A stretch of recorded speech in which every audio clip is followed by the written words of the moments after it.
So guys, আজকে জলসায় গিয়ে এটা কার সাথে দেখা হলো? সো গাইস, আজ সকালবেলা উঠে ওয়েদারটা এমনই কুয়াশায় ভরে গিয়েছিল যে ঠিক করে আকাশটাও দেখা যাচ্ছিল।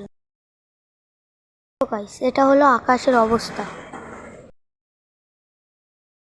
তারপরে গাইস আমি চলে গিয়েছিলাম স্কুলে। স্কুল থেকে বাড়ি এসে রেডি সেডি হয়ে সাইকেলের পেডাল মারতে মারতে সুন্দর ভিউ দেখতে দেখতে চলে আসলাম আমার খালাতো ভাইদের বাড়ি।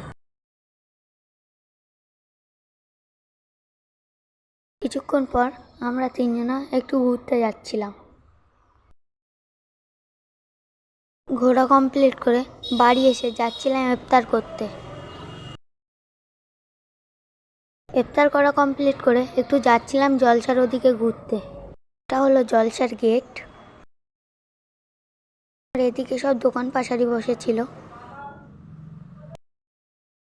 এটা হলো জলসার এস্টেট। একটু ঘোরাফেরা কমপ্লিট করে চলে এসেছিলাম একটা কাকুর দোকানে। কাকুকে বললাম একটা পাঁঠার দুধের চা দিতে। কাকু বললো পাঁঠার দুধের চা হবে না, মোষার দুধের হবে। তাই আমি একটা মোষার দুধের চা নিয়ে খেয়ে নিলাম। চা খাওয়া কমপ্লিট করে চলে এসেছিলাম এই খাবারটা খেতে।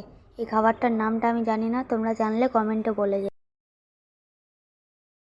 খাওয়া দাওয়া কমপ্লিট করে এদিকে আসতে দেখি একজন রাইটারের সাথে আমার দেখা হলো।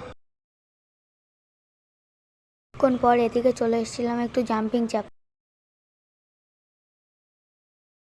আমি জাম্পিং চেপে বাড়ি যাই। তোমরা এরকম মিনি ব্লগ দেখার জন্য সাবস্ক্রাইব করো। বাই।